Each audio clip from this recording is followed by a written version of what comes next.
live from the GhostMan Show studio. This is your GhostMan and Demon Hunter show.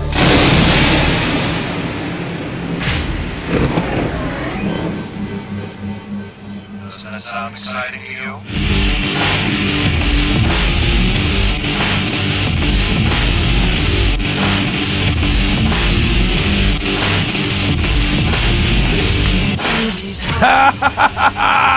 Yes, in fact, it does sound exciting to me. Huh? It does sound exciting to me. Welcome back, listeners around the world, to what's sure to be another great episode of your GhostMan and Demon Hunter show at the home of the mystifying oracle of radio. I messed that up again, Demon Hunter. I want to say... You did. I'll tell you. I am happy to hear you say, though, that the GhostMan and Demon Hunter show excites you, Sean. It of course, does. It does. A nice warm breeze has been known to excite you.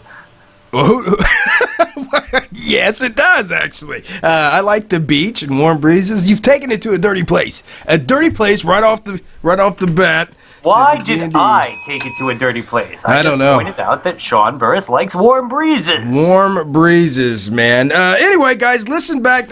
Welcome back, listeners around the world. This is going to be, this is your GhostMan and Demon Hunter show, the mystifying oracle of radio. And we got a great show for you tonight. The band, special thanks, Demon Hunter, to the musicians, the band that showcased tonight on the G&D show, 7 Second Circle.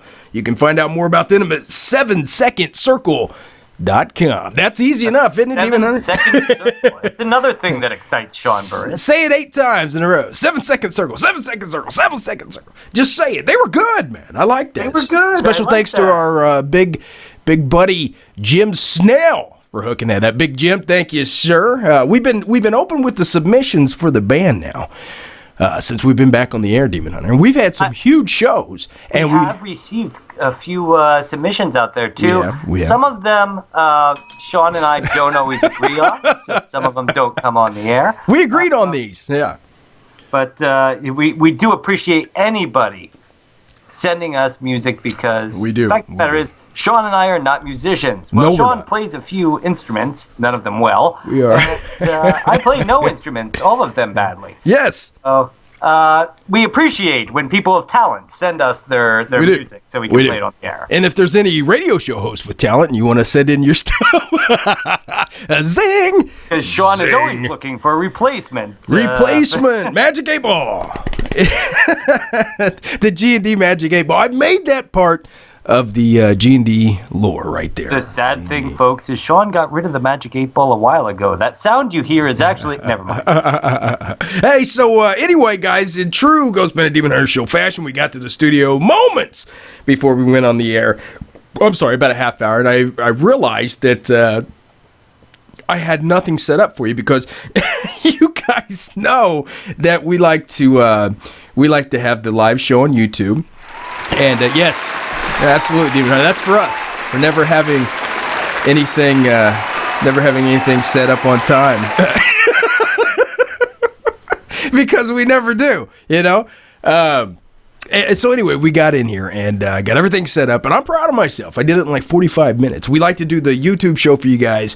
We go out live on Ustream. We also go on iTunes. We're everywhere, guys. G&D is taking over, just like before, more than before, I think, Demon. That's correct. Hey, you know, it's jumping in there. This is ADD radio, people. That means Sean and I are ADDJs. It means just come on in when the water's... Come on in, the water's fine, baby. Anybody want to call? Somebody call in. Take over here. While Sean was busy setting things up, I had an internet issue. Yes. Which led me to think that the usual G&D studio commercial computer went down.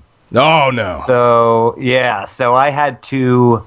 Well, we've dealt with that before. Switch computers very quickly. Yes. Once I switched computers, I realized it was not the computer, but the internet. But then I didn't have time to go back to the original G&D computer.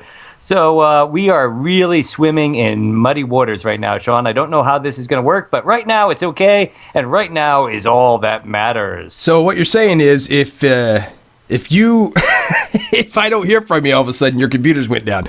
But we'll still be going live, folks. We'll just have to scramble to get Nathan back on the phone. Exactly. Yes. Thank you. I need some help. I need some help tonight from Pacino. Give it to me, Big Daddy. Hoo-ah. Yeah. How many times do you say that a night, Sean? Oh, zing. Oh, man, right out of the gate. You're fresh tonight. You're fresh. You must be liquored up. You said you were going to go get a drink, right? I went and got a drink. For those of you who joined us the week on the Good Friday, or not Good Friday, the Palm Sunday. Palm. We weren't here Palm Sunday weekend. We weren't here. I had pneumonia. We weren't here. And I was not only unable to drink, but unable to smoke. Yes. So, and we had it kind of worked out well. We had a very classy guest on, Don Wildman. And I felt like I was doing a good job, but I just didn't feel like it had the typical G&D drinking game about me. Well, now that you just drop them pants. That's what's going to happen when you start getting all liquored up tonight. But anyway, guys, Demon Hunter. Yes. Do you feel like you're back? You feel like you're back? Are you ready to start this show or what? I am back 100%, and I thought the show was started. Okay, I guess it was. Without further ado, everybody, Demon Hunter, listeners around the world, tonight's guest. Dun dun dun.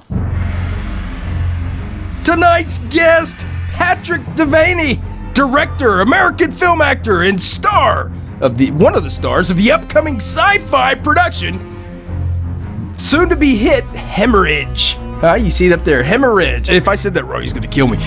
He's also, guys, a good friend of the show. Patrick is from New York City. He, like I said, he's been on the show in the past. And the guy is amazing, Demon Hunter. He's been in so many films, and he does it because he loves it. They got the Zombie Hunter City of the Dead. That was one of the original cable television zombie flick series. We're going to get into that tonight. Apocalypse Kiss, all that. Yep. I do remember the last time he came on the show. Yes. You and I really wanted to get out and be on an episode. Yes. Was that my response? Are you listening? Magic 8 Ball. I am listening, actually. We did. We wanted to join Patrick. He does it for love of the game. Love of the game. Well, that's what we do it for, too, because obviously we don't do it for the money. No. No, we don't do it for the money. Money's no good there. Your money's no good there. You know what I'm saying? My money's no good anywhere because I print it myself. What's that? My money's no good anywhere because I print it myself. But that's it, guys. Patrick Devaney. I always say Devaney. I don't know, is Devaney or I think it's Devaney. I called him Devaney last time and Pat didn't get mad at me. So, American film actor, guys, writer, director, the cat's done it all. And you know what I like about him?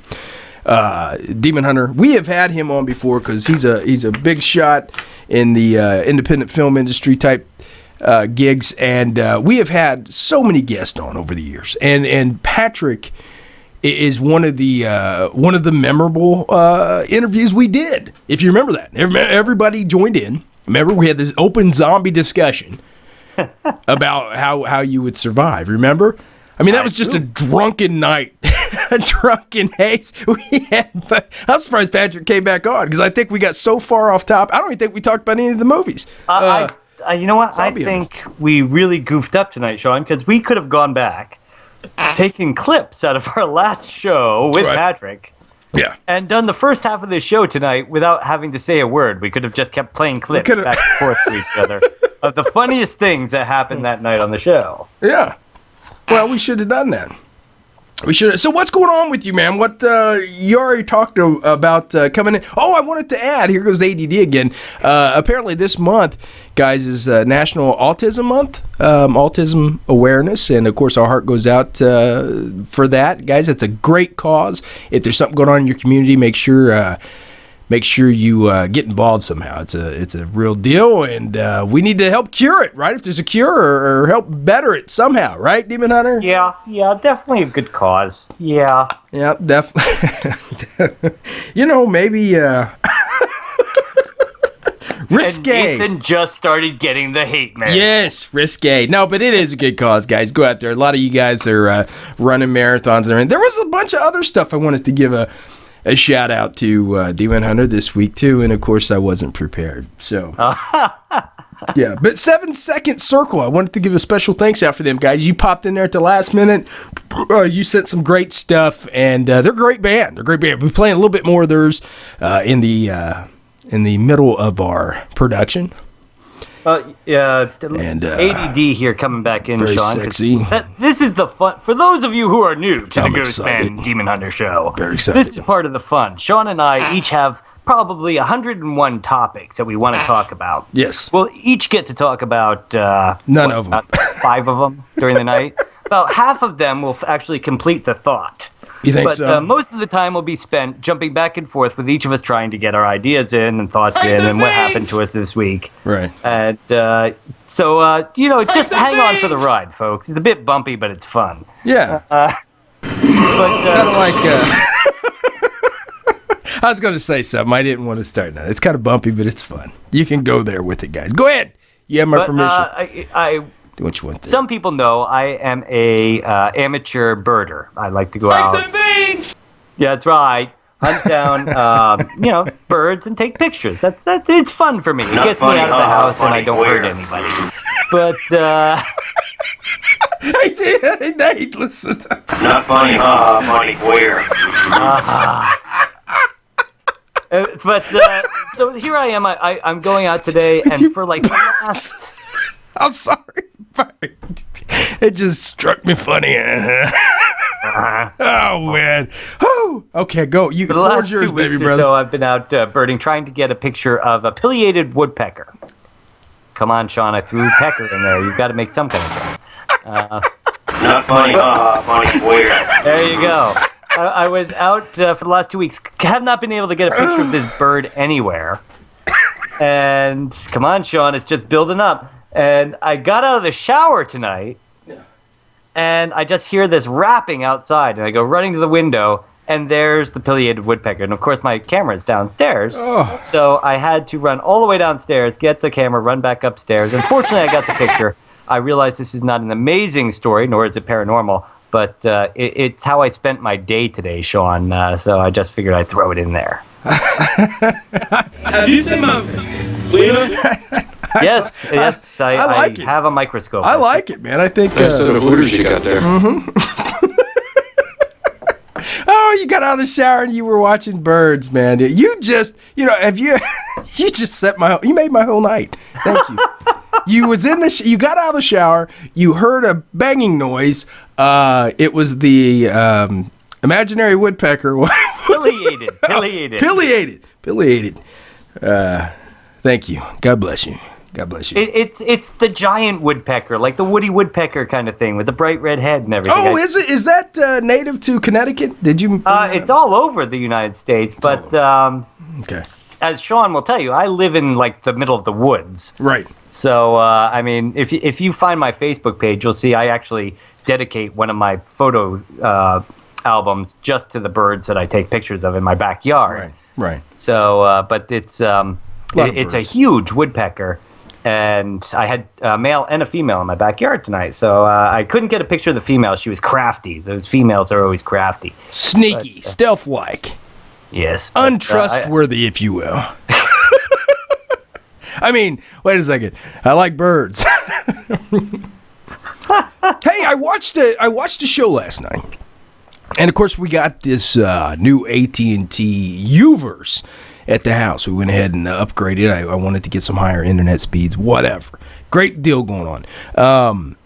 The only thing is the pay-per-view. You know how you go to pay-per-view, Demon Hunter, and they show you the price of the movies? Yeah. All right, usually it's like $2, maybe $3. These are all like a minimum of $5 is their cheapest movie, but they are 2-day rental. Okay. They're 2-day rental for these movies. So I'm leading into... If ADD didn't kick in, I'm leading into a story with this, but bear with me. First off, this is a 2-part story because it's kind of a question for our listeners and a question for you. Is it would you rather have a pay-per-view where you could buy it, and see it one time, or would you rather overpay the extra $2 to be able to watch it again later? Well, we've had this happen, Sean, when you and I were out ghost hunting one time and we couldn't Huh? Nothing was happening, so we went out and rented movies. Yes, but that was from Redbox. I'm talking, Which one are you talking about? I'm talking about pay-per-view on your internet provider or cable provider, whatever's in your area. That's what I'm talking about. What would you rather have? Would you rather have to pay the $1.50, $2 to watch it one time on pay-per-view? Or would you rather be that choice taken away altogether and have to pay like $5 minimum and have it for 2 days, though? It really depends on the movie and when I'm going to get to watch it. I mean, you and I have crazy schedules, Sean. If we don't get to finish the movie, if, one of your kids comes down crying and you're not going to get to finish it, you want to be able to catch it later. So, yeah, I'd pay the $5 so I can see it later. But if it's a crappy movie and I'm just watching it because I have no time, I have some time to kill, I'd probably go with the one-time shot. Yeah, isn't that a quinky dink? See, I would have thought I like the absolutely. I like the one shot. I like to be. If I want to see it again that bad, I'm going to pay for it. Sorry, I'm just thinking there that Sean likes the one shot and he likes to pay for it once. So that's right. Only once, folks. Quick you only shot. Like to pay once for the one shot. I like to do a quick shot and out. That's what I do, brother. Quick shot and out. Wait, if he can't get the one shot, he just plays with the magic 8-ball. All right, Demon Hunter, are you ready? I'm always ready. GhostMan and Demon Hunter show straight from the vault. In the news. Fun, fun. It's fresh. It's hot. It's exciting. It's wet. It's cold. It's warm. It's spring. And it starts right now. Inconceivable! Yes. It starts right now. Did you do your homework, Demon Hunter? Of course not. Please. Okay. Do I ever do my homework? You didn't do your homework. I didn't either. So this could be a bad night here. But we do have really bad, folks. Remember the G&D drinking game. If Sean and I mess up while reading the news and mispronounce a word or read the wrong word or skip something altogether, or you have to take a drink. But yeah, absolutely. A hard drink, hard liquor. A hard drink. If there's more than one, the first couple mess ups, just a swig of beer or something. But if it gets worse than that, you have to do something harder. By the end of the night, you will not be able to drive home. And if you're listening to G&D right now, if you're driving at a later date, not right now, but later, don't drink. Don't drink. Do not play the drinking game along with us. Yes, don't stop by the liquor store and grab a 40. Don't do it, because we know some of our listeners out there would. They would too. They would, Demon Hunter, and would get sued for it. They would. They'd do it. They'd do it. Hey, we were off last week, though. You didn't bring that up. I know we're in our news segment here, but you didn't bring, we were off last week. You didn't bring that up. You didn't apologize for us being off. I did. I said the week before last we were on the air. Oh, that's true. That's true. And see? I guess if you'd been listening. See, I'm sorry. I was reading the news stories. I can't do everything, man. Oh, so let me get this straight. You brought us into the news. Yes. And you I have no news are not stories. ready. No. Oh, I have no news stories. I got some. You sent some. They were Did you see I sent you an airline story just for you? No, I did not see that. I did not. I had one ready and queued up to go here. And why don't you lead us off with your first story? Are you ready, or? Of course I'm not ready. Well, lay down some ground noise for I can find this real quickly. Entertain the masses. Entertain. Okay, folks, right now you can't see it, but I'm doing a dance number. Yes. Step ball change, step ball change. Yes. Yes. I'm actually trying to get the news stories up myself. Anyway, guys, we didn't have time. Like I said, we was running here late tonight. Here we go, Sean. Dennis Mahoran has been homeless since around 1978, living in his tent, and plans to stay that way, despite the fact having won a $50,000 lottery off of a scratch-off card ticket. This comes to us from Yahoo News. Homeless man wins the lottery but stays in his tent. I scratched it off right here in my tent. Boy, that's a bad sentence right there. He rubbed it off in his tent, ladies and gentlemen. Mahoran told CI News now. However, the Baltimore, Indiana native, Bloomington, Indiana native, does have a plan for how to spend the money. dental Hookers work, and beer. Hookers and drugs. dental work, and visiting his son, Yes. and putting away some of the winnings into his savings. Okay. So he has plans, he has a savings, but he's not going to leave his tent. He also considered an upgrade to a new tent. Okay. Sean, you got to tell me, you live in Indiana. Yes, but I don't live in a tent.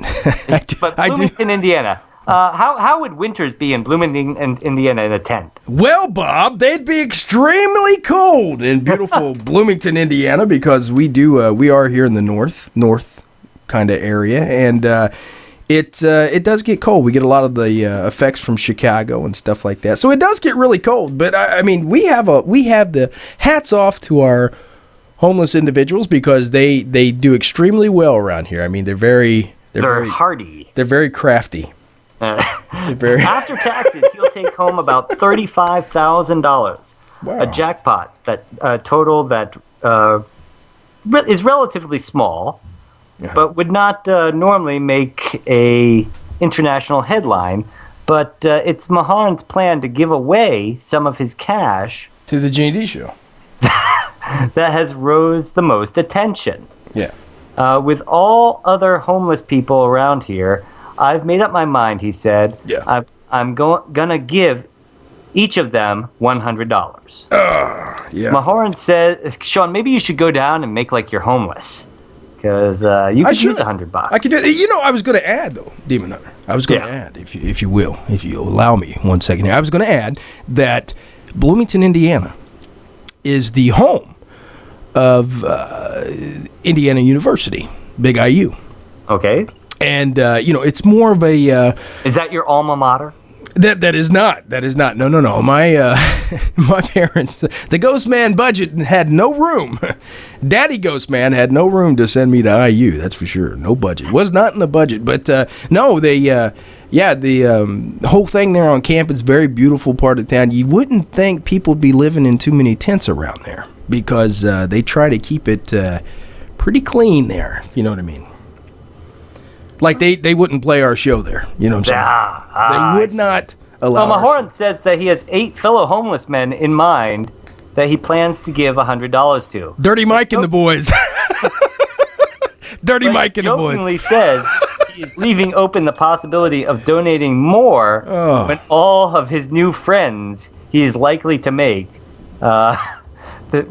arrive after the story spreads. Yeah. Boy, do we know about that, Sean. When people hear you've got it good, they all show up. Oh, buddy. Friends everywhere. Huh? I remember I never had so many friends in my life. I never knew when we made it to TV. It was like, hey, how you doing, man? Oh, by the way. His generosity are not uncommon, but when it comes to freshly minted lottery winnings, but Mahalan's truly humble lifestyle and his insistence of sharing his relatively small winnings reflect on his kind spirit, according to the locals that know him. He's a very, very nice guy. He's one of the sweetest people I've ever met, says Emiri Cross, an employee at the Circle K, where Maharan bought his winning ticket. And they agreed to share the winnings. Everybody, everyone, this couldn't have happened to a nicer guy. Oh. So yeah, that's from Yahoo News, folks. I bet you in the news they're going to end up getting married soon. Watch, you'll see. A lot of winners always get married right away, don't they? They do. You know, I see that every week. I see some, not every week, but once a month. When do you have a lottery winner? I guess it depends on when they find them, right? Yeah. I don't know. You don't know. Well, they bring these guys up, and you see, I think the one that broke my heart the most was like a 20-year-old kid, or 19-year-old kid, and I guess you could say man, whatever. But, he won the lottery. I'm thinking, what does a 19-year-old do? Could you imagine? Could you guys, listeners around the world, could you imagine being 19 years old again and finding out you won like $30 million? Huh? I bet you'd spend it on pencils and supplies for school. Me? Are you saying that I was a nerd? Well, no. I just said you never won the lottery. Hey, this is a good story, guys, from the Huffington Post, and I just got to say this is a proud moment for me in G&D history. I've never got to read such a great story. It's from the Huffington Post, Huffington Post, and drink. and the title is "Man allegedly shoving his foot up a friend's rectum, killing him." And I think the title pretty much says it all. But oh, this is great, man. We need some lay down music for this. We need some. Do you got any music queued up? You have the music. I do have the music. Well, you don't like me to play it though. Hold on. Man shoving his foot up another man's rectum. See? That's all I had. I didn't have it. Oh! How could... Okay, I better read the story. Huffington Post, guys. Man shoves foot up another man's rectum. Horrific crime or hoax. A news video has surfaced about a Russian man allegedly shoving his foot up a friend's rectum, resulting in killing him. The report in Russia claims that 28-year-old Vladimir Krasnov, drink up guys, and Nizhny Novgorod, drink up guys, attacked in a drunken rage, that kind of redeems it, last month as the victim, Sergei, slept. The two had argued earlier over Krasnov's girlfriend. Sergei died of internal bleeding. Police said in the clip, now Krasnov, who is in the jailhouse interview, seemed to blame alcohol for his act. He faces up to 15 years in prison. Now, I got to say, I'm not done with the story yet, but I got to say, at what point... Now, I've been under the purple haze, if you will, many times, and I never thought, you know what? You know what I'm going to do? Now, I've shaved a guy's eyebrows off days before he got married. One eyebrow. I did. I didn't know the guy was going to get married, in my defense, in like 2 days. And we went to a bachelor party. I thought we had like a month or two. And we shaved his eyebrow off. The things that friends will do. Now, how drunk was your friend at this party that you were managed to shave off an eyebrow? Oh, he was passed out. He was out of it, man. He was swinging on his friends and everything. Just a big drunken mess at the bar, and I had now had to did flag he know down some you were the girls one who did it? Well, it wasn't me. It was a shared Sure, duty. now it's a shared. It was a shared responsibility of us as best men and people at the wedding party to make sure that his eyebrow would go that night. And that's what we did. We made sure that it went out, and hopefully to this day, he knows he was loved. Bob, this is for you, buddy. But I'm sure you're not listening. I think he moved somewhere. I don't know, Seattle or something. Somewhere that has no internet radio. Far away from you as possible. Yeah, but he's in his jailhouse interview seemed to blame alcohol for his act. Faces up to 15 years in prison for homicide if convicted, according to the segment. The English subtitle video was posted on YouTube April 3rd, guys, so the original clip without subtitles, you can check it out, I guess, where he was being interviewed. However, a healthy dose of skepticism might be in order. A quick search and it says that it might not be a true story, but the Huffington Post thinks it is. So it was good enough for me. Here's a question for you, Sean. Yes. In some states... They got a picture of a Russian behind bars, too. Of course they do. Yeah. In some states... Moscowian. Huh? If someone threatens your life or maiming... Yeah. You have the right to defend yourself whatever way possible. Right. So does this mean now that if somebody says, I'm going to stick my foot up your ass... You're gone. They can defend themselves however they please. I think so. Yeah. Did you? I would have had to beat you senseless. I don't know how many times. I don't know how many times you told me. No, but at what point are you inebriated? To the point that you... I don't care if the guy's messing with your girlfriend or not, that you stick your foot in a man's rectum. I mean, at what and how point? badly did he want to wash that foot before the cops got there? And how do you crown, if you will, those toes through without the guy waking up? I don't care how drunk you are. This is a man's foot and leg going into your rectum. Now, I've seen some videos, but not, that Nathan told me about, and... Oh, yeah. I think there's a whole... He'll probably have a porno come out soon.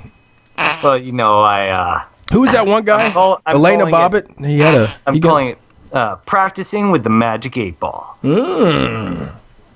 Nothing in the Magic 8 Ball about rectum footing. I've heard of fisting. I don't even want to get into this. Heard of fisting, no footing. I don't want that to become like the meme that we're known for, It's No, I thought this story was groundbreaking. I mean... It broke something. Rectum and Russia. It came up in the news feed, and I thought, wow, this is amazing. All right, well, since you went to Russia, let me jump in here with a little bit of the UK. And Really? here's one, Sean, that you're going to be able to make a lot of jokes about as we go on. You're not going to talk about this for a little bit longer? I figured we'd dedicate at least. I mean, give me a jumping point here, Sean.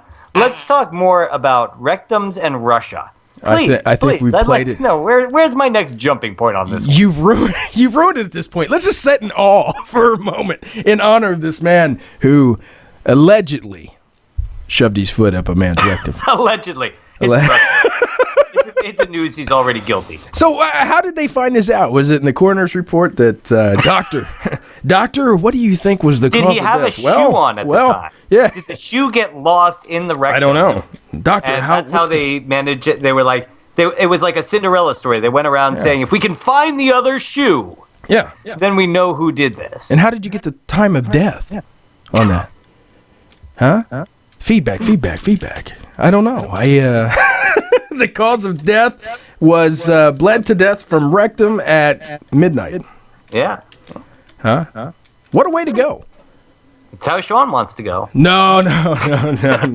Zing! Oh, you're just breaking it out. I'm proud of you. I am proud of you tonight. I'm going to get a trophy made up. I seen a store this week. You can get trophies made up. And since we'll never get honored by the internet film, whatever it is out there, I found out something about that. You can get, there's some kind of radio show honor out there. I mean, we've won awards.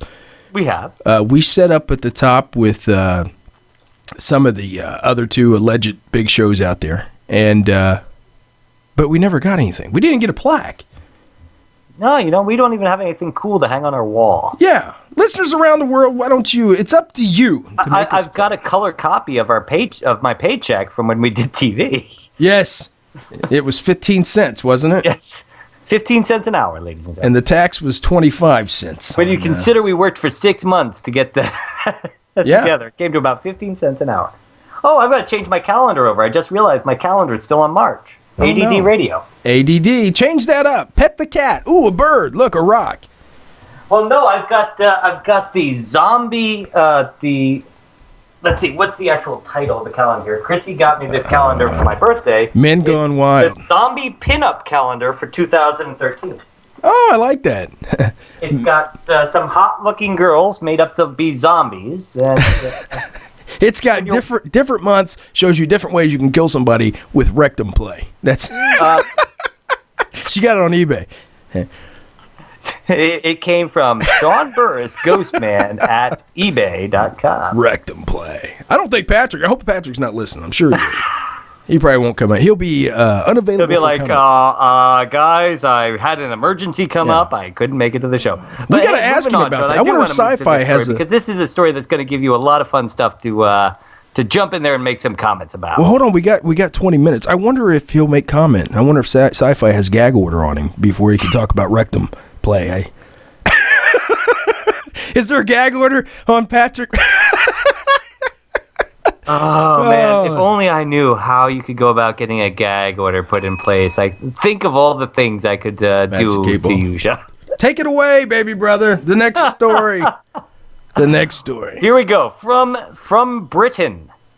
Waist deep in mud. Hello, governor. British PM rescues distressed sheep. Okay. You like your sheep stories. I've noticed that. Well, I find them for you because I know you like sheep. Nah. Man. Reuters. This comes from Reuters. Waist deep in mud. British PM rescues distressed sheep. Yeah. Bogged down by a stagnant economy and a stinking pool of ratings, British Prime Minister David Cameron Frank and Baines ventured into a new swamp when he waded waist deep into the mud to rescue a drowning sheep. Oh. Now that I've read that, I'm wondering if I can really read the rest of this story without Sean making a comment that's really going to get us in trouble with it. Waist deep in mud. You're not going a good route. Waist deep in mud and rescuing sheep. Cameron was on his way back from visiting a farmer near his weekend home in Oxfordshire countryside last month when he heard bleeding and spotted a ewe that had got stuck in the mud after following her lambs. Okay. What's a Anything ewe? you can do with that one, Sean, or should I go What's on? a ewe spotting and he heard bleeding? I don't understand. How does he hear bleeding? Was there rectal damage involved? Oh, not yet. Hello, governor. In jeans and Real rubber deal. boots, Rubber boots. Cameron waded into the swamp, Yeah. followed by his two bodyguards, wrestled the stunned sheep, and hoisted it onto the ground. The sheep was stunned. The Sun newspaper reported. Now, I just got to jump in there. This is the British Prime Minister. Yeah. He waded in, and his bodyguards followed him. Right. Now, I like the fact that we are, the President of the United States at any time would probably see that sheep in the mud and want to save it. But I can't think of a single one who wouldn't have sent his, unless there was a photo op involved, who wouldn't have sent one of the bodyguards in to save the sheep and stood on land. That's part of Obamacare, isn't it? You'd have to save that sheep to save money. I mean, I wonder if sheep had insurance. Is there coverage for farm animals? That's a good bring. Hey, do you have coverage on? You know how people have pet coverage, insurance.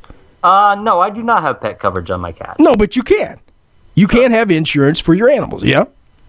Yeah, I mean, if I owned like a $5,000 parakeet or like macaw or something, I'd probably insure it, or an expensive dog or something. But yeah. It's Cracker. I've never had an issue with that before, so I don't really think about it now. But Now I'm that you thinking- bring it up, maybe I should. I do spend a lot of money on pet care. For livestock. Inconceivable! But when I lived on the farm, we never kept insurance on the animals, because if an animal died, it just meant you killed it a little bit earlier, and as long as it wasn't something contagious, you ate it. That's what happened to you. Oh no.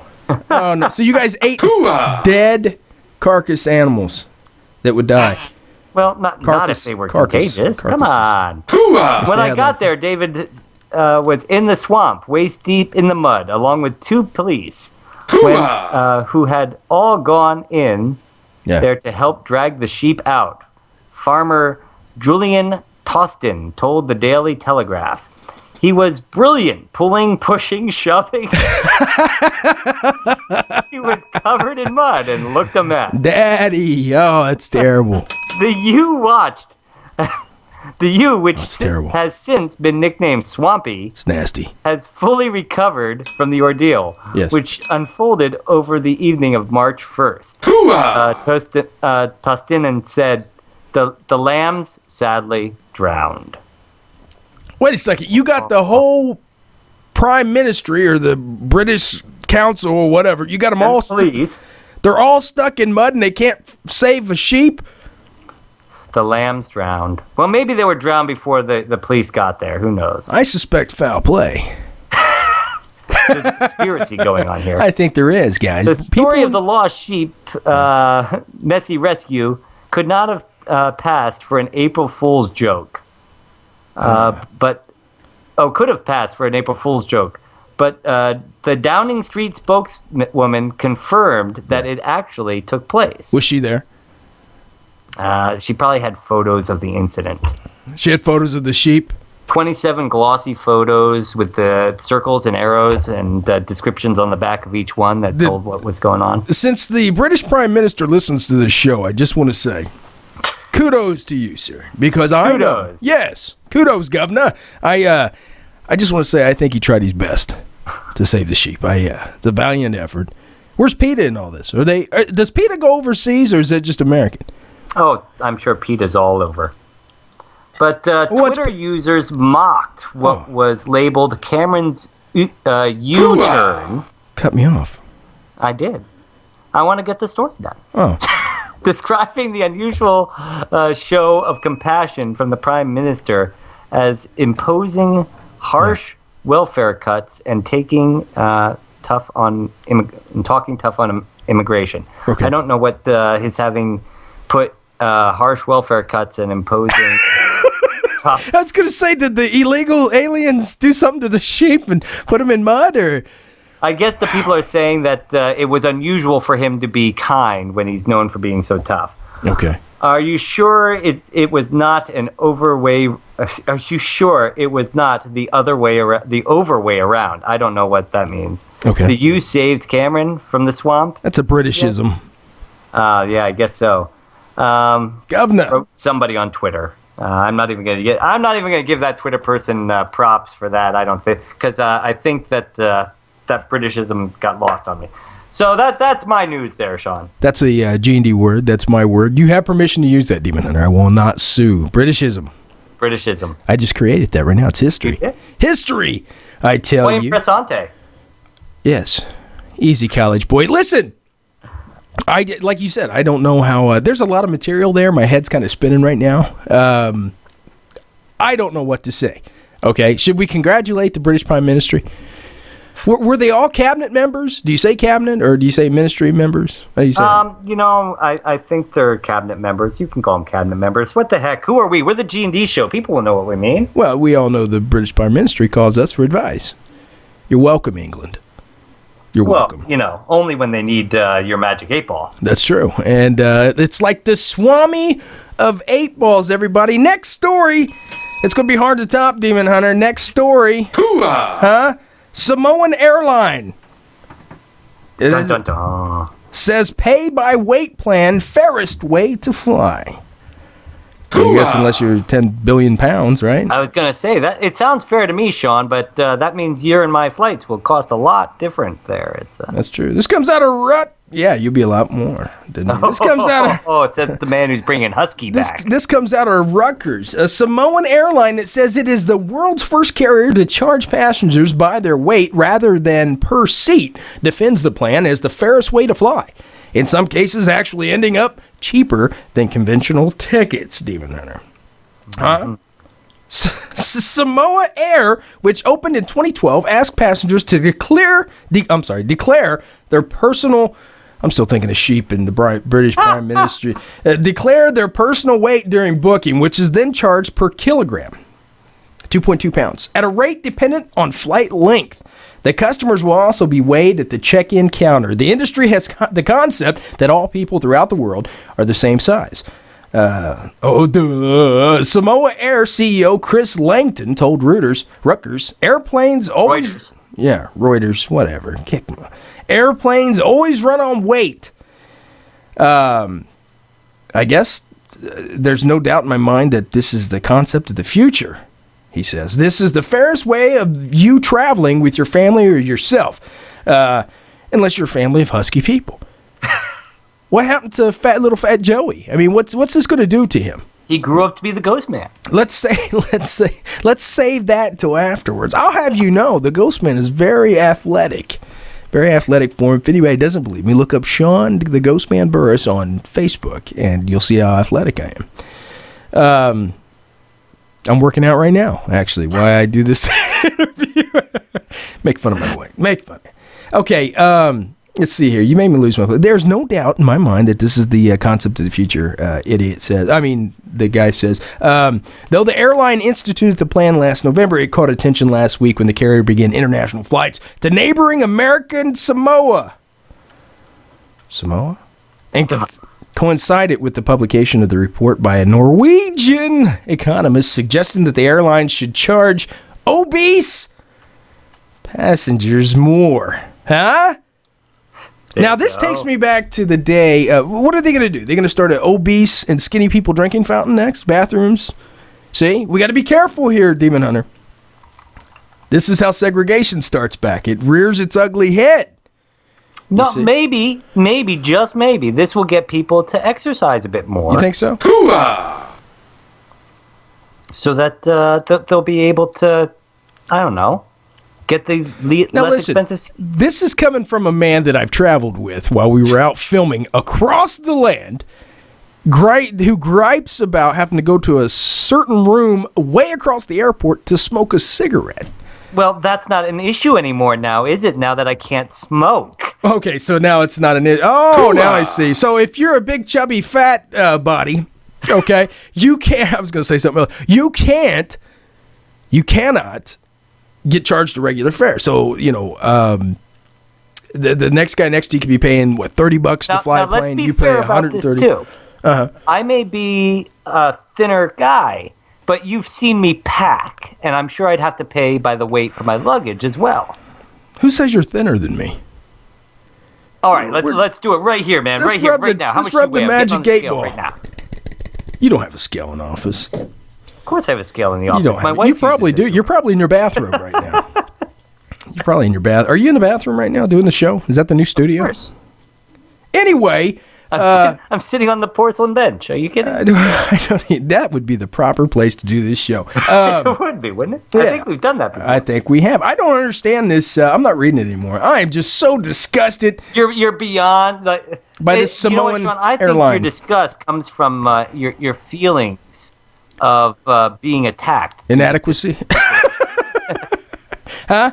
I think you're feeling as though you're being attacked due to this plan of flight by weight. No, I think we should start charging people by medical conditions too. If we're going to do that. So, because some people are fat because, they have, some people can't put the ho-hos down, but some people have glandular problems. Is that? Have a drink, folks. Some people have mental problems. I think we should charge that. I got on a plane one time. You would never be able to afford to get on a plane again. No. And I'm not talking about your run-of-the-mill mental problems. I'm talking about dangerous medical problems. Not even mental, but, when people are... They transport prisoners on aircrafts with people sometimes. Did you know that? Some airlines do. Yes, I do know that. You do know that. Yeah. So, well, I just thought, where does it stop? I mean, they could put you on there because you smell Well, this is one oatmeal, particular airline, but let's think of it this way. It's Samoan Airline. Let's say that they don't charge people by the weight. Okay. Should they still have to declare how much they weigh when they get on? Because there have been instances where flight problems have occurred because of a miscalculation in the weight. Like, has a plane gone down because you put a big chubby fat butt on the plane? Well, a plane has gone down. Mayday, because the mayday. luggage was inappropriately weighed. Mayday, mayday. Move all fat cows to the front of the plane, please. We're in a nosedive. Please make sure that if you are unable to lose 20 pounds before takeoff, that you are sitting in the front of the plane. Jenny Craig should start her own airline. That might happen. Jenny Craig. Shameless plug, Jenny, if you're out there. Demon Hunter, I almost forgot. We got 2 more segments to get through. We do? Well, we better get to it. This is our last one, brother. Here it goes. Rot Talk! Rot Talk. That's right, ladies and gentlemen. If you missed last week's Walking Dead and you don't want to hear what happened, if you don't want to know what's going on, if you don't want us to catch you up, if you don't want to hear our opinions of what happened or what we think will be coming next season, this is the time to put your fingers in your ear and go la la la la la for about 3 minutes, 4 minutes until we're done. You can do la la la if you want to, or you can do whatever else you want to do. That's right, because this is Rot Talk. You can't tell people what to say. I can tell them whatever I want. This is our show. I can tell you what I want. This show is a democracy. No? Is that wrong? Yes. Yeah. Whatever. And we move on. So, Sean, last week was the season finale. What do you need? Of The Walking Dead. The Walking Dead, the show we love, the great show. I don't know if I love it now. They got rid of Mike. They got rid of who? Mike Rooker. Mike Rooker? Yeah. Well, that was the week before, and it didn't stop you from watching the episode last week, did it? I know. We had Mikey on. Hey, here I got a trivia question for you, Demon Hunter. Who had Michael Rooker, star of AMC's Walking Dead, on his last interview before he ended his career with The Walking Dead, with the series? Do do do do do do. Can you answer, sir? I will have to say. Yes. Imus in the Morning. No. Oh, darn. It was the GhostMan and Demon Hunter show, live from the shadows. Yeah. No, we had Mikey on. We got lucky, man. I missed the $1 million question. I am not a millionaire. No, you've lost it. We were, guys, the correct answer to the last interview that Mike Rooker done before he was killed off by the governor. on the, and if you guys don't know about that by now, then I'm sorry. Buy a television. Yeah, we talk about The Walking Dead on this show, Yeah. folks. If you didn't want to hear it, you shouldn't have been here. You shouldn't have been here. But Michael Rooker, his character, Merle, did die. And, we didn't get to talk last week, Sean. 2 minutes. Show. I know. And we predicted. What did we predict? You predicted that Merle was going to die. I did. And I predicted that Merle would be turned into a zombie. Yes. So we did predict what was going to happen in the final that episode with Michael Rooker. Right. And I do think it's funny that when I made the joke during our episode with Michael Rooker, and I said, "So your character died. I know we're not supposed to talk about it." Got really quiet. You guys go back and listen to the archive. You go, I don't even know what you were talking about. You were talking about, do you know if you're going to die before by reading the scripts? And you phrased it wrong, and you go, so Mike, when did you know you were going to die? He just went, it was silence, man. Yeah, it was silence. Yeah, I thought maybe he'd hung up at that point, unfortunately. Or his agent hung us up, who knows? Oh, man. But, it's funny. I've seen him do a lot of talk shows since he died. Yeah.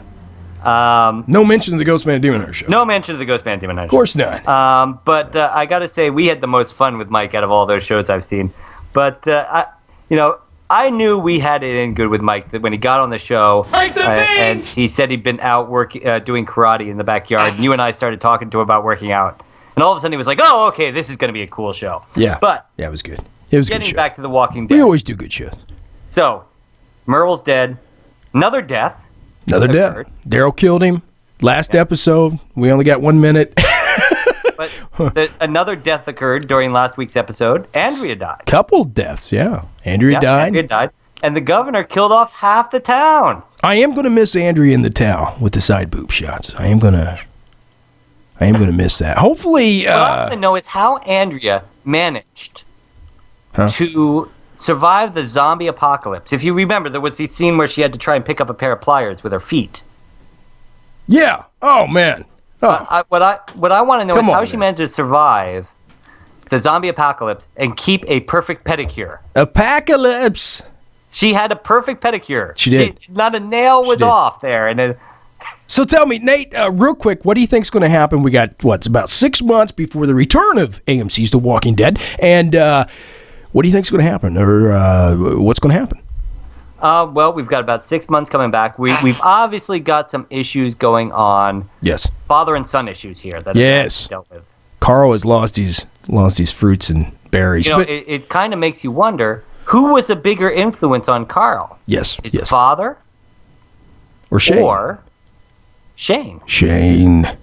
I mean, he's definitely starting to act very Shane-like here. That's true. He's got the idea in his head that he's a 12-year-old boy who thinks he should be running things. He's already told his father should step down. That's it. I foresee there's being a big trouble real soon in the next the next season opener with that. He's going to have to get the belt out and put a little old-fashioned love on Carl, I believe. Going to have to bring him back to reality. Don't beat your children, guys. I'm not saying that. But you're going to have to bring him back to reality. Demon Hunter, we got to move on to the next one. We got to do it real quick. Rather than that, since our particular guest who's going to be coming on is a zombie specialist, why don't we hold off to give the next segment until we come back after the break? Right. You bet, guys. You threw my whole thing off now, Demon Hunter. But I appreciate that. Do you want to do it right now instead? No. We can do that if Patrick wants to do it when we come back on. All right, let's just do it right now. It's a short one this week. Let's do it right now. Oh, by the way, guys, that's the last Rod Talk for this season. That's our last Rod Talk until the episode before The Walking Dead returns. There you go. Here we go. Scene 6. Take 5. Hi, this is Matt Moak from the Zombie Research Society, and here's your weekly update from the G&D Zombie Alert System. Now back to you, Sean and Nate. Thanks, Matt. Thank you, Matt. Matt for the Zombie Research Society, right? Matt? Yeah. Matt Moak from the Zombie... Great guy. So, basically, that was low. Folks, if you have not listened to this before... Yes. if this is your first time listening or you haven't heard an episode in a while, this is the Zombie Advisory System brought to you by Midnight Syndicate and the Zombie Research Society. Yay! Just a reminder, this is not a joke. Now, the Ghostman and Demon Hunter show is not saying that zombies are real or they ever will be real. But if there's a chance that zombies could attack one day, we want our listeners to be the ones who survive. So each week we check the CDC, Yes. the NOAA chemical spill charts, as well as doing a special search through the news to see if there are any news stories that include a combination of words like attack, and fight, or and flight. zombie apocalypse. Zombie. So here we go, folks. This week's zombie advisory. Your zombie alert is at low. Yes, folks, you're still safe from a zombie attack. However, I would like to note that the summer is coming. People are traveling. Summertime. Which means people are going from one place to another. Takes me with a away. lot less security than you may think. Yes. Somebody could get bitten by a zombie In sunny and end Jamaica. up in your backyard. Yes. So, if you remember, last year we had an issue in the Congo and the Ukraine with hemorrhagic fever that we had to be very careful did not make its way to That's the true. U.S. Just a That special kind of thing side could note, happen Demon Hunter. here as Ladies who well sunbathe with in the zombie nude. virus We're going to or keep talking here. bacteria or even fungus or mold. Ladies. So despite the fact that there are no Ladies. current outbreaks that we have to worry about, and we are keeping the zombie advisory at low, folks, if you see, hear, or think there may be a zombie in your backyard, get to safety and then let the Ghostman and Demon Hunter know at contact at ghostanddemon.com so that we can let everyone know. And that is your zombie advisory for the week. You know, I could have kept talking, and neither one of us would have backed down. That would have been awesome. I was coming in with my funny segment, and I was going to go right through. But I was going to say, ladies that are sunbathing, especially, that live close to me, watch out for bites or attacks. Huh? Not that I would attack anybody, but... Is there a chirping sound of crickets you could play there? Sunbathing in the nude. Demon Hunter, don't do it.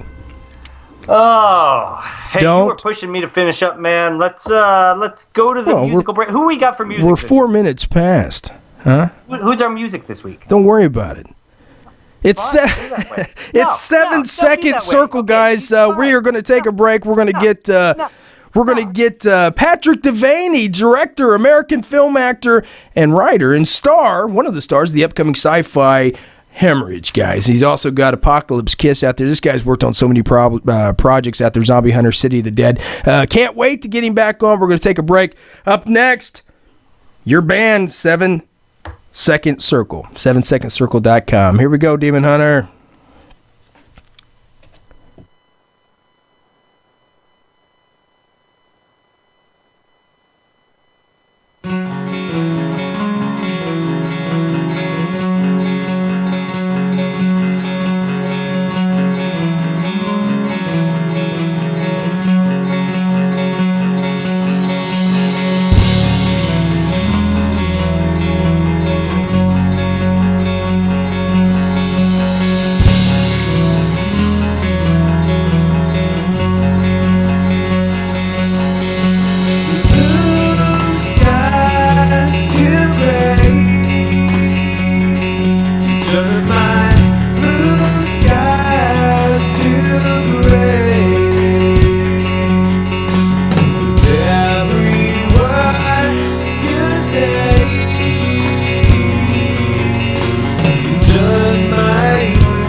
can breathe. I'm so high. Take me down with one word. Clip my wings. I can feel it.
Hey, it's Don Wildman from Mysteries of the Museum on Travel Channel, and you're listening to the GhostMan and Demon Hunter Show.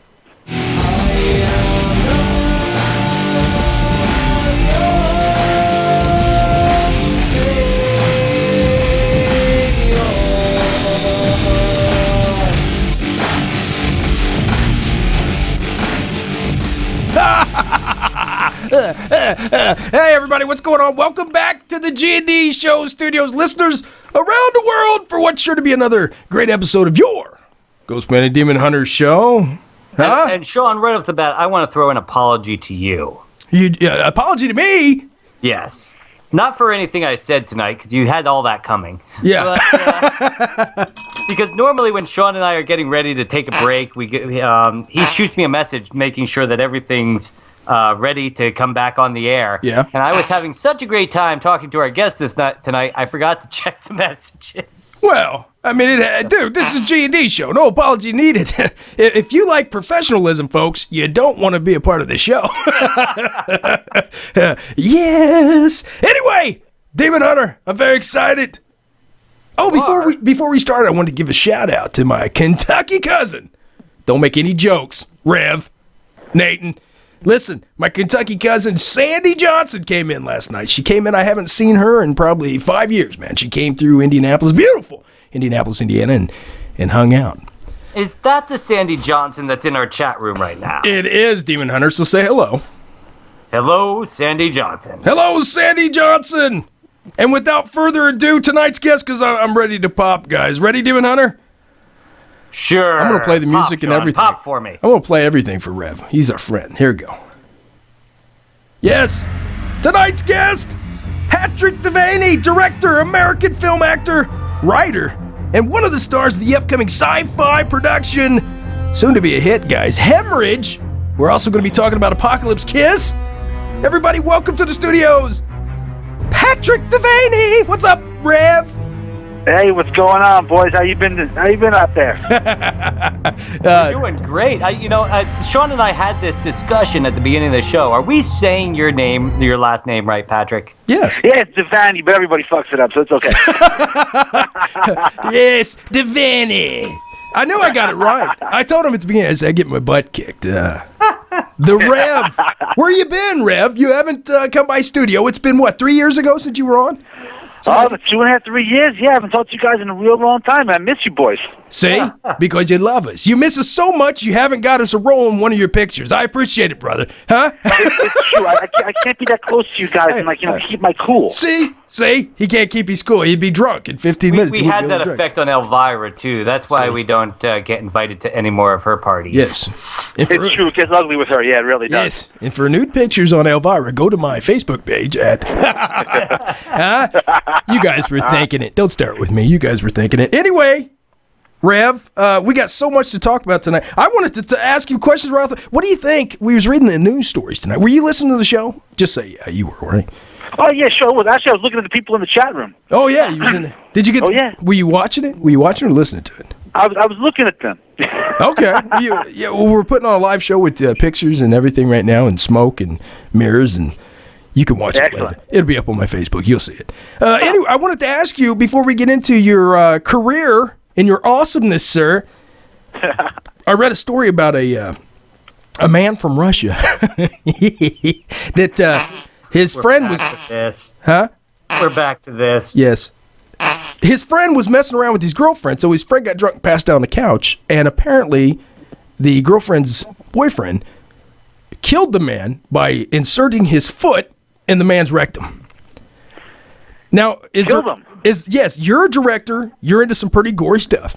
Is there any way that we could get Nathan and I cast in one of your shows where I insert my foot? Is this even possible? I knew you could do it. You got great special effects people. Come on. Oh, yeah, we could totally do it. We'll call it The Revenge of Dr. Scholes. It'll be wonderful. Zing! The Rev comes out with jokes. I just had to ask you. I had to ask you, especially after you sent us that poster. Oh, my God. I got the poster from Apocalypse Kiss. Oh, yeah. Yeah, I was trying to put me and Nate's face somewhere on there that wouldn't offend anybody, and I so wanted to in Photoshop. I did. Beautiful young ladies. Offensive across the board, man. See? Well, Sean's in my face on just about anything offends someone somewhere. See? Yeah, it's hard. Disclaimer form. But anyway, Patrick, I don't even know where to start, brother, because last time we spoke to you, you had the hit cable series, one of the original on cable TV, I may add, City of the Dead, the Zombie Hunters. And, let's start there. Well, let's start with the young Reverend Patrick Devaney. And thank you. All right. See? And let's we last time I talked to you guys, we were about 2 years into the show, maybe 3 years, and it's been going strong ever since, man. It's been wonderful. We just we released the 9th episode of the show so far, and we're just finishing up the 10th episode on May 4th, and that's going to be out over the summer. It's been our constant thing. Yeah, just like you said, the very first cable television zombie-based TV series in history. That's it. Did you have a love for zombies since you were a kid? Oh, yeah. When Dawn of the Dead first came out, I remember hearing about Night of the Living Dead, and when Dawn of the Dead first came out, they were playing commercials for it, and I was wait up late at night here in New York City. If you waited up till 11:30, you got to see The Twilight Zone every night on Channel 11. Yes. And during that time, they'd show the commercials for Dawn of the Dead, and it was just when it first came out. I was 10 years old, and I was absolutely stuck. I was absolutely fascinated, and I couldn't get in because it was rated X for the violence.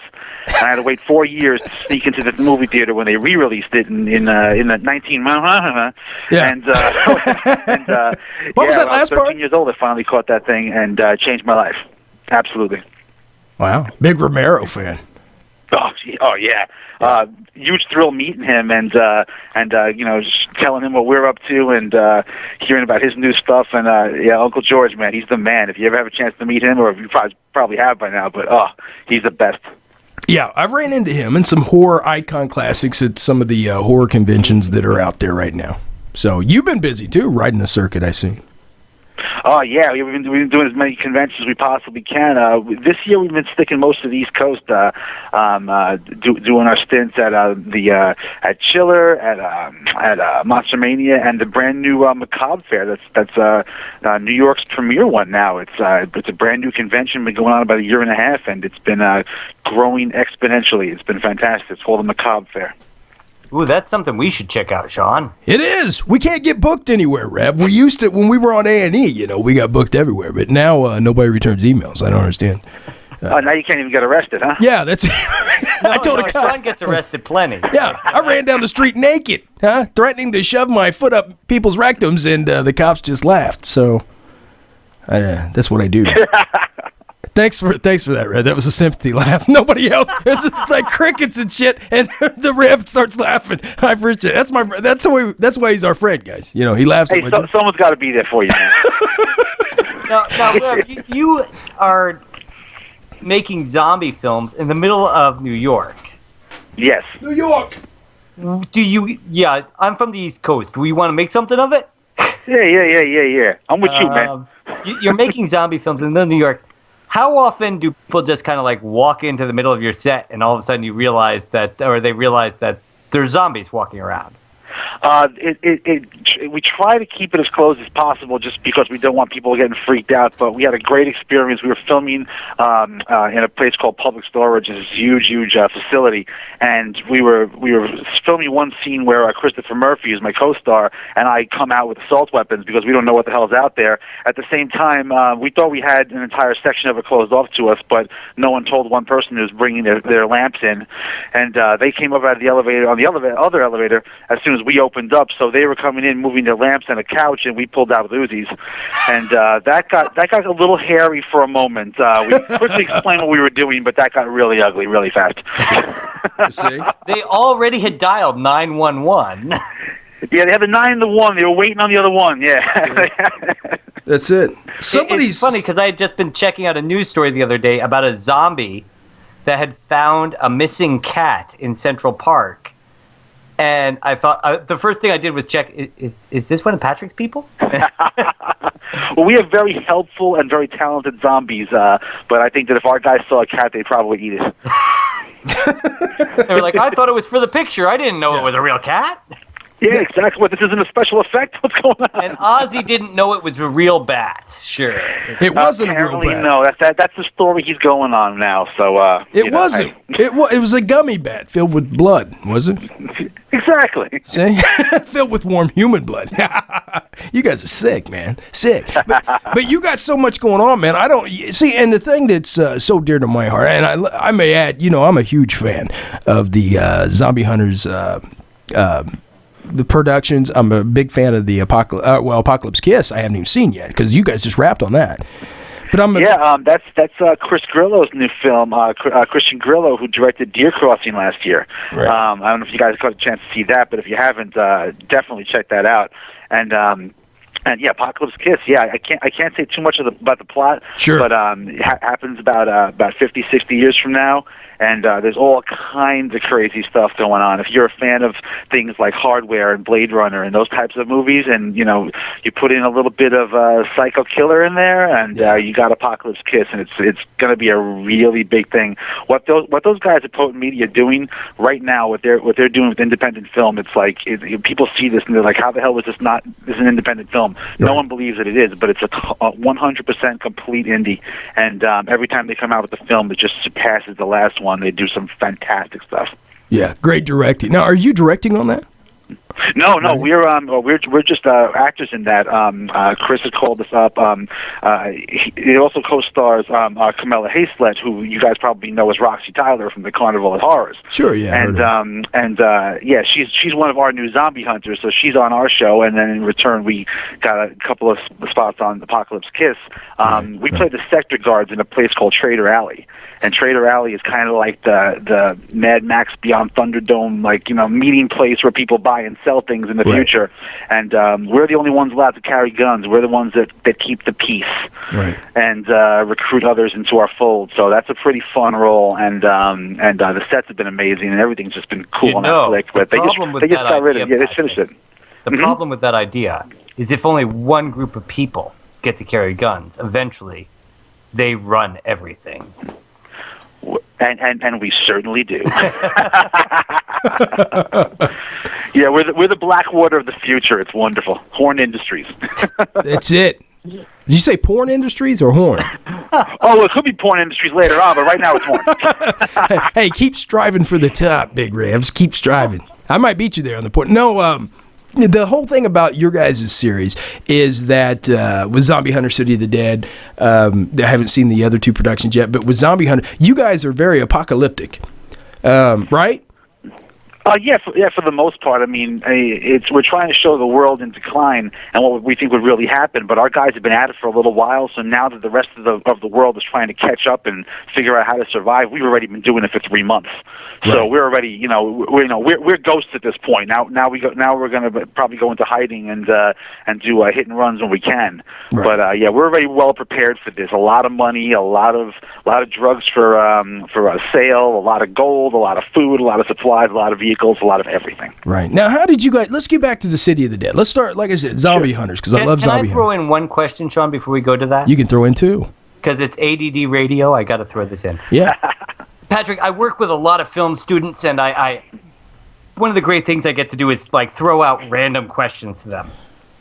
One of the questions I recently threw out to them was, given the choice of a zombie apocalypse, Morning Wood, would you rather it be the dead rising, in which case they're slow moving and you can get away a little faster, or an infection type scenario where they're very fast and they can run you down, but eventually they're going to starve to death? Which would you rather be in? Because one is obviously going to last a long time, but the dead rising from the dead. What's the name of the movie? We were just talking about it, Sean. Oh yeah, like a kind of 28 days later kind of thing. Yeah, like a 28 days later kind of thing, or a Night of the Living Dead kind of thing. Well, which would you rather be in? I think in short, I'm sorry. In short term, I think that you would definitely you might have a better chance in the short term with the traditional kind of undead coming up out of the ground or coming out of the mortuaries kind of thing, as opposed to the ones that can actually run around like the super rage virus and stuff like that. But like you said, I mean, that's the thing. If you have a place that you can wait, and if you have about 3 months worth of food, or you can at least survive that long, you wait them out, they starve to death, and you may be free and clear. Because if the dead are rising, I don't know how many people are really going to, be able to figure that one out in time. Yeah. So with the other one, you don't have to figure it out. You just have to out eat them. That's it. That's it. That's one thing that gets me, Rev, because, like I said, 3 years ago, you came on the show. And Rev came on before we had the series on A&E, right, Demon Hunter? Actually, we had filmed it, but it hadn't come out yet. Okay, we had filmed it, but it hadn't been released yet. So Rev came on. So 3 years ago, plus, Rev came on the show. And zombies were running amok. I mean, it was huge. We loved them. We had been there. The Rev was pumping out these things. And just here recently, I read an article, and they were saying, welcome to the zombie America, or zombie world, the zombie craze, like it had something new. Like people had woke up yesterday and said, wow, the zombie thing's kind of catching on here. It's new, Right. And this thing's been around forever. And, the thing I wanted to add is the Rev and his crew has been directing these kind of things for years.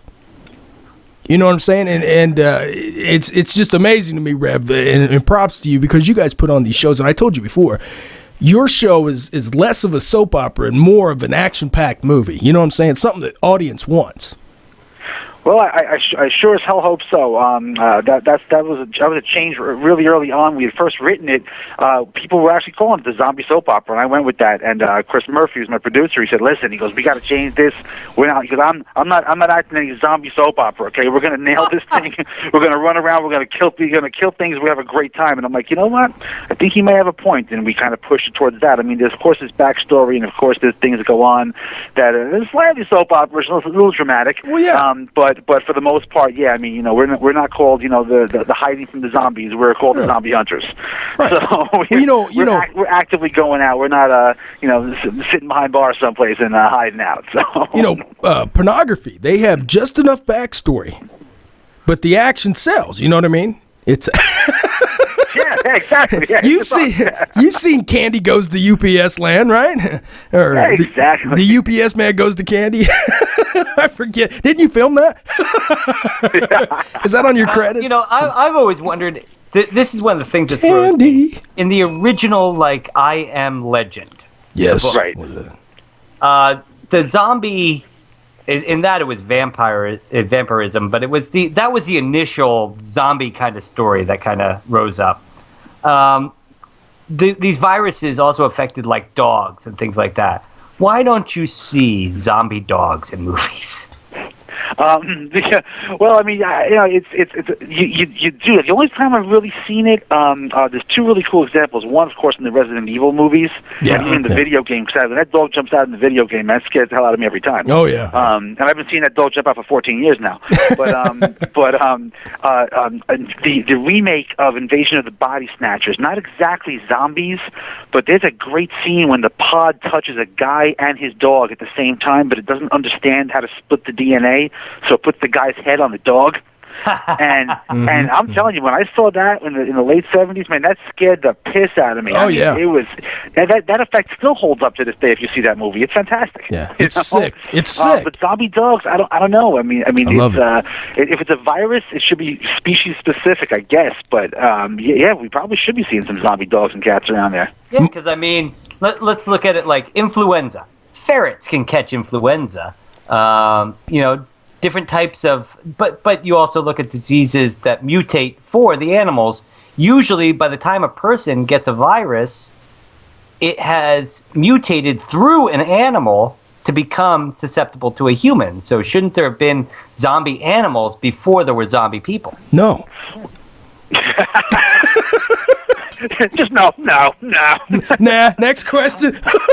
Well, come on, Sean. Just That's no. where we get swine flu. It's where we get bird flu. No, it actually makes a lot of sense. I think. I think that we wouldn't really be able to tell too clearly, and if the authorities found it, well, they would just burn down all the shelters and things like that. I mean, perhaps it went through there, or it's something like less harmful. But at the same time, who's really saying it's a virus? I mean, we on our show, some shows show that it's definitely a virus, like in Resident Evil, it's definitely the T virus, right. And certain things, But in our show, we're still trying to figure it out, and there's a character that tries to find a cure, and she keeps failing, and maybe there's a reason she keeps failing. So who knows what's doing it? I think we're gonna find out that zombieism was caused by a fungus, and all you really needed was an antifungal and everyone would have been saved. It was an STD. Yeah. Just enough Vagisil and you'll be set. There you go. Yeah, you'll be good. Remember, folks, Sean lube immediately up. jumps to STD. We know what he has to worry about in the zombie apocalypse. It's like herpes and the zombie plague. Everybody look out. Make sure to Trojan man, kind of shameless plug for Trojan. But Rev, you got anyway, ADD's jumping in here. Demon Hunter, I wanted to answer that. I was going to give the Rev a chance to answer it. Now I want to bring in my zombie expertise, if you will, Rev. Allow me. Certainly.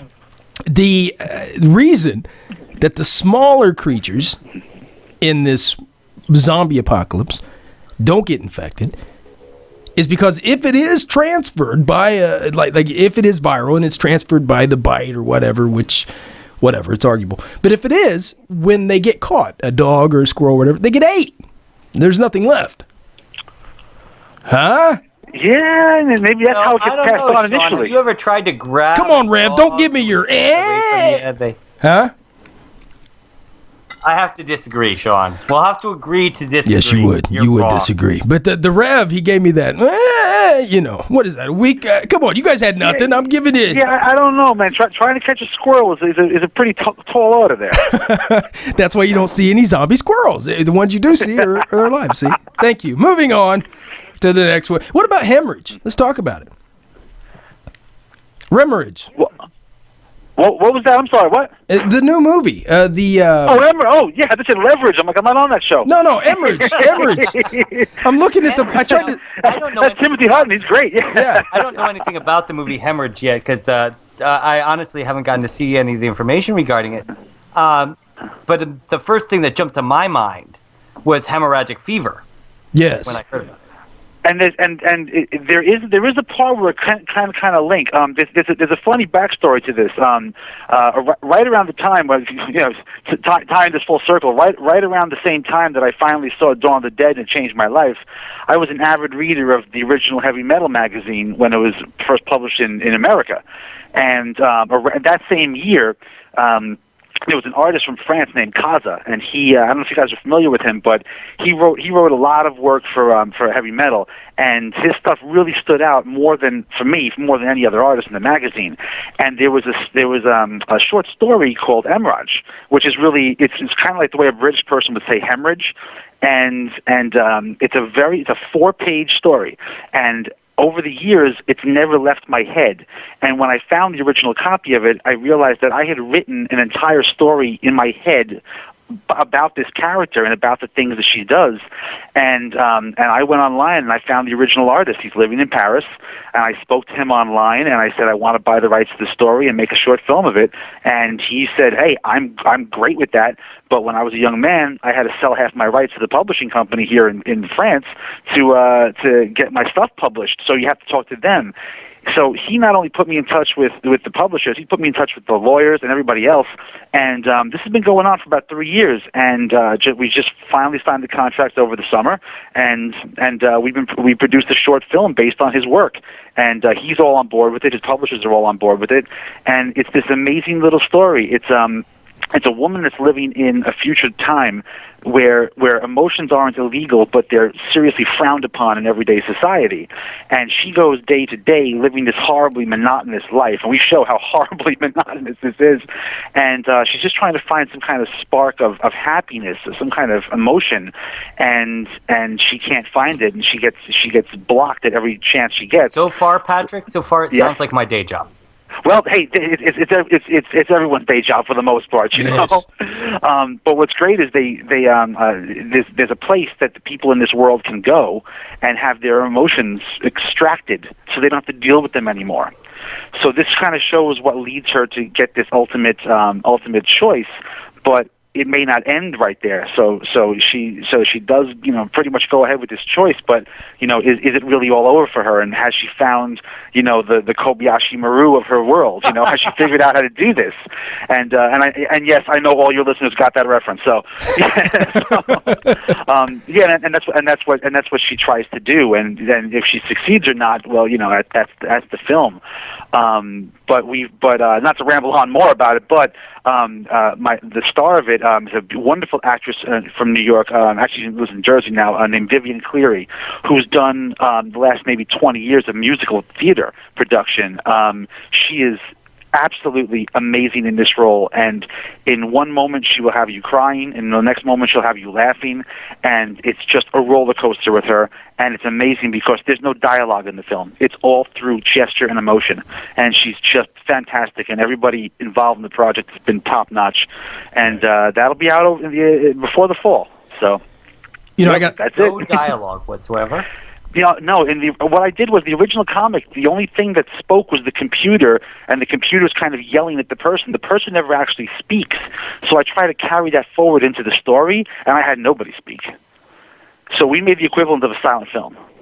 I got to say, Rev, I was watching some of your stuff the other night, doing my homework, and I seen, and you made me realize, and a lot of people won't get this, and you will, Nate, because a lot of people don't know how it feels to star in something and also help direct and write. and I seen a lot of the shots and a lot of the things you did, and I could see you kind of behind the camera type thing, because I seen a lot of your pictures, and it's so fun. And you got that acting bug, you got that directing bug. And see, I love doing that. I love writing the treatments. Nathan and I are working on, a lot of different ideas and stuff.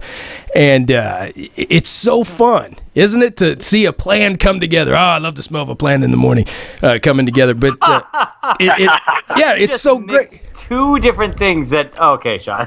Yeah, but you guys get it. Whatever. Stay with me here. But I love doing that, man. And it comes through in your shows. And brother, on a personal note, I think that's why Zombie Hunters, besides the greatness of the film, the way it acts out the zombies and the terror and all that and the action, people can see the love. It's a labor of love, and it comes through to the production. Does that make any sense? Well, I appreciate you saying that, Matt, and that's exactly what we're trying to do. I hope that comes through to people, and I hope that I hear that from some people saying, listen, we're with you on this thing because this is the kind of thing we always wanted to make, and then we didn't do it. So you guys are out there doing it, so we're with you. Yeah. Well, what's and really... and I love hearing that, because then everyone hangs out and everyone's with it. Yeah, it's absolutely a labor of love. We've had so much support for the Zombie Hunters and so much support. People coming to the shows, buying DVDs, helping us to continue this. It's become this really big community that I really wasn't expecting it ever to be, and it's just wonderful, man. Now when we do shows, we see so many people who were with us from the start, and afterwards, if we could hang out with them after later in the shows, we do so, and it's just so much. It's just so much fun. It's a lot of goodwill, and it's a lot of the horror community is all in general, as you guys well know, is a very loving place, and there's very few places like that. The majority of people are just fun, and they're nice, and they're accepting, and it's just a wonderful thing to be a part of, and I'm happy to be a part of it. Yeah, they are. The horror community is amazing, and actually that's why we've kind of not changed course, because we've always been a show for the strange and weird, but we've added a lot more of the arts and entertainment in the horror genre. Like with the movie, we had you on way back when, but we used to focus a lot on the paranormal and stuff, and we still do. But right. We're a large amount of our listeners are from the horror community as well. So we mix the fantasy and the real life stuff together, and that's what you've done with the Zombie Hunters. And I would imagine the Apocalypse Kiss. I got to see this and the new stuff. When's it due to be released? The new stuff on Sci-Fi? Apocalypse Kids, I don't have the time for it. I know it will be sometime later in 2013. MRR's coming out by September 1st. I don't know the timetable of Apocalypse Kiss, but they have a Facebook page. It's called Kiss the Apocalypse. You guys could check that out on Facebook, and they'll do all the updates from there. Just take a look at some of the stills from that, and you'll just see how well made that movie is.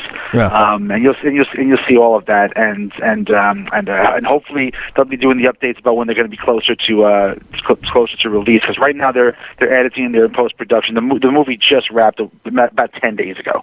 So now Patrick, this is ADD radio. I've got to do crazy. That's cool. Going back to Zombie Hunters a little bit here. Sure. You not just are in Zombie Hunters, but you direct Zombie Hunters, you write Zombie Hunters. How many of your original characters that you started with are dead now? There's a few. There's a few. We have for anyone just starting on the series. The original core group of 5 definitely gets knocked down to 4. And then we bring on another couple of more, and then by the 7th episode, we actually meet an entire other group of zombie hunters, an entire group that's actually bigger than ours. And within about an hour, there's only 2 survivors from that. So that gets that real ugly real fast. I mean, I keep saying it, but it's true. It gets pretty bad, and So we've been able to survive with most of our cast, but there have been a number of casualties, and some people get pissed off when I kill off one of their favorite characters, or they think it happens too fast. I was more thinking, like, you obviously get to know these people, you work with them, you love them. At some point, you finally go, by the way, did you read this week's script? Yeah, it gets or they start off knowing. Sometimes they don't, and I tell them later on. But sometimes start off knowing. A perfect example of that is I work with this wonderful, talented person, Tiffany X. She's many things. She's a lead singer of The X Possible. She's a bass player for Rising Youth. She's an actress in her own right, and she plays the leader of the group that we encounter. And it was always my intention to kill her off. And she survives exactly one episode, and we kill her off. And when people say, she was such a great character, such a badass, and just comes across so menacing. How did you kill her off? And I said, well, it's really simple. I knew she was a great acting. Right. Maybe we should add a disclaimer there, Rev. Rev did not mean that it was his intention to kill her off in real life, but he always knew the character. Oh yeah, well, yeah, let's clear that up. FCC coming in. No, I'm kidding. That's Well, I find it interesting that, I'm looking at the kind of stuff that goes on, and I've always said, if I was ever on a show like that, I'd be like, okay, can we make me one of triplets? So when you kill me off, you can find my brother later on. Yeah, just put like Beer Bash, or what was that movie with broken lizards or whatever? Remember they did Super Troopers, and they right. What was the second one? Beer Fest or whatever? And they killed off the fat guy, and then they brought his brother in. And he had a cowboy hat and a mustache. It was. That's what we should do, Rev. See, it's an idea. I want to be a character on your show, but I'm one of triplets. Yeah. Well, what we do sometimes is we have someone come in as a zombie, and then they come, and then we change them around. They come back as a human. We usually kill them then too. But we've had in the new episode, episode 10 that we're finishing, we actually have one of the people who's playing a National Guard person. It confronts herself as a zombie in the alley. So she's defending herself in one part of the set, and then she's a zombie another time in another part of the set. And if this works out, we may have one person that's playing 3 different zombies simultaneously in there. And we can work around that. We definitely can work around that. I want to know, during the zombie apocalypse, and you would know this, Rev, and ladies and gentlemen listening in, if you're just tuning in, sorry about you. You can catch us in archives. But we're talking to the Rev, Patrick Devaney. Of course, he's Devaney. He is a screenwriter, American film actor, and a director. But what I was going to ask, what's the deal with all the hot chicks in the zombie apocalypse? Does it take brain-eating zombies to bring out a woman's sexuality? You know what I mean? And if so, could you bring the zombies to Indiana? I don't know if it definitely needs that, but it sure as hell doesn't hurt. Yes. Yeah, we one of the pluses of writing your own show is saying, well, who is this person and what does she look like and what does he look like and how do they act and what's their deal? Our special effects makeup guy, Michael Scardillo. Yes, Mike's awesome. He has a thing for taking the most beautiful women that show up on the set, and we see them, and it's like, my God, and then an hour later, you can't even recognize them. They're these hideous creatures. Oh, yeah. And so we have a bone to pick with him about that, but he does, it speaks to his ability to do this, to turn these beautiful women into these horrible things, and then we can bring them back as other people.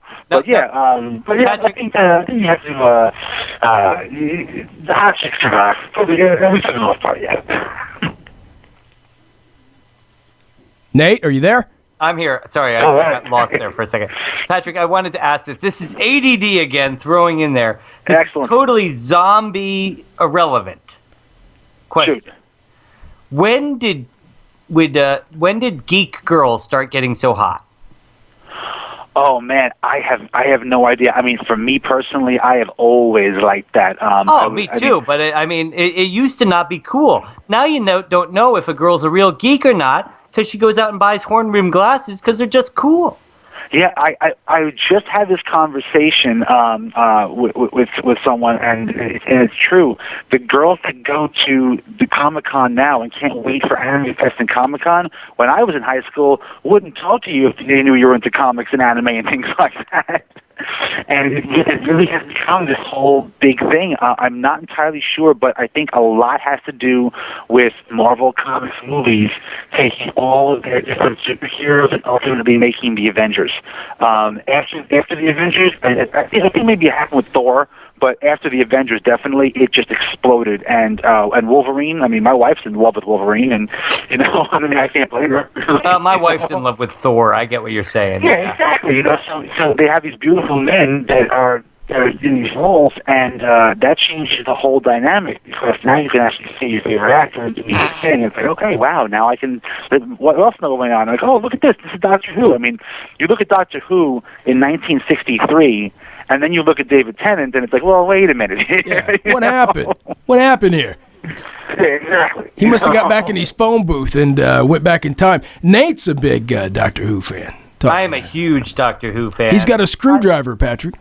I have several screwdrivers. I have the third Doctor, the fourth Doctor, the fifth Doctor, the 10th Doctor, the 11th Doctor. I have the future 11th Doctor screwdriver and the make-your-own screwdriver kit. Oh. Well, damn. Yeah, I'm what you call a geek. Yeah, you're ready. That's very, very cool. So you could literally go screw yourself. I can. I'm sorry, man. I literally got laughed at by my wife the other night. What? Because in the middle of a conversation, I started describing the difference between Tesla and Edison. Yes. Uh-oh. And in the middle of the conversation, she just started laughing, and I was like, what? She looked at me and goes, I married a geek. Oh, man. Well, in her defense, at least she just figured that out now. Yeah. So. Say?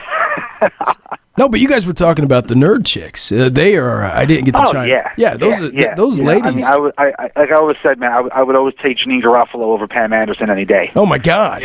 In a heartbeat. That's hands down. The little black. To be fair, 10 years ago, maybe 15 years ago, nerd chicks didn't walk around wearing short skirts. How do you know?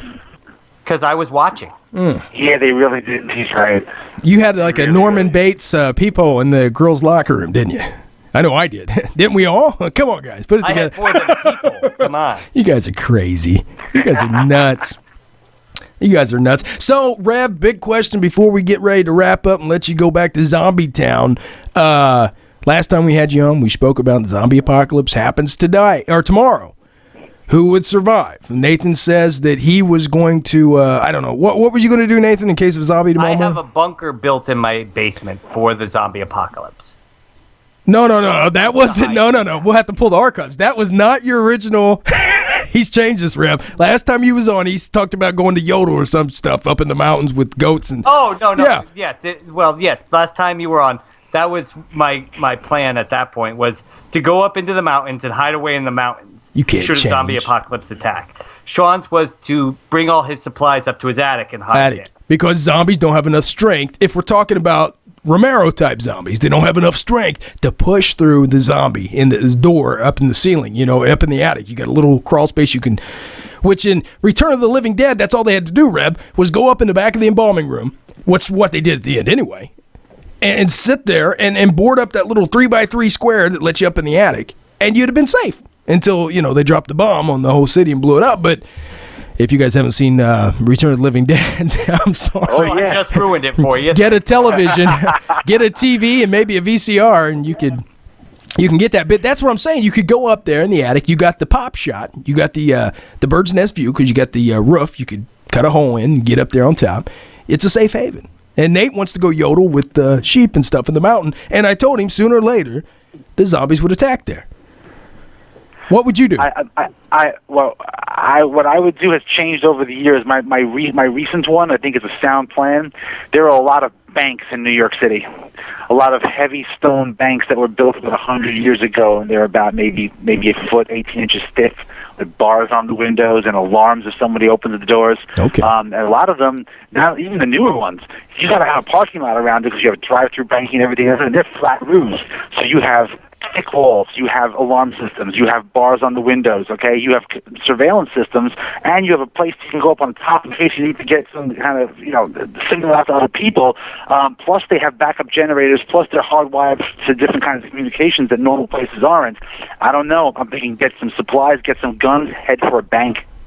There you go. There might be guns in the bank, actually, because there'd be a supply maybe from the security. If you Yeah, find one of but the isn't guards, that then just take like it a from there. small-scale version of hiding out in a mall? And we all know how that takes place. What happens with that? Yeah, but a bank's not like a mall. Oh, yeah, absolutely. Oh, yeah. But I'm just some fortification. But then again, is it the undead ones like we talked about before, or is it the ones you can actually wait out because maybe you don't want to spend the rest of your life in Columbia Savings? See? But I don't know. You could start that savings account you've always wanted, Demon Hunter. Straight for the G&D account. That's it, guys. That is all the time we have. Well, before we go, I would love if Patrick would shout out all the websites where people can find all of the incredible things he's working on. Oh, absolutely. If you want to find out more about Zombie Hunters, you can look us up, Zombie Hunter City of the Dead on Facebook. You can also go to zombiehuntershow.com. Emirage is Emirage Film. That's spelled AEMORRAGHEFILM. And on Facebook, Apocalypse Kiss, again, it's Kiss the Apocalypse on Facebook. And if you guys are really into the indie stuff, there's a bunch of other things that I have cameos in and I really need mentioning. Fantastic stuff. One by Ryan Weber named Sheriff Tom versus the Zombies, the sequel to Mary Horror coming out. Our own guys from Zombie Hunters from Masquerade Pictures just did a fantastic recreation of an 80s slasher called Blood Slaughter Massacre, and that's coming out. Tom Ryan out of New Jersey just did Day 9, a zombie short, and our own DP, Mark Boutros, just did a pilot for television called The Collectors. So all those kinds of things, man, look up all those things online. You will not be disappointed. Holy cow, man. Holy cow. Okay, start that all over again. Get a quick click your way to... if you want to find Zombie Hunter City of the Dead, of course, we have that linked up to Patrick's picture here on the GhostMan and Demon Hunter show at www.ghostanddemon.com. Find that on our guest page. And now, Sean, it is time to say goodnight. It was time 2 minutes ago. But for the Rev, we stay late, ladies and gentlemen. Off the clock, if you will. That's it, boys and girls. You guys hear that? Boys and girls. Huh? You guys hear that? That's the outro music. Coming in there. Brought to us by... Huh? Brought to us by... No way. Hey, special thanks tonight to our guest, our brother, our friend, Patrick Devaney.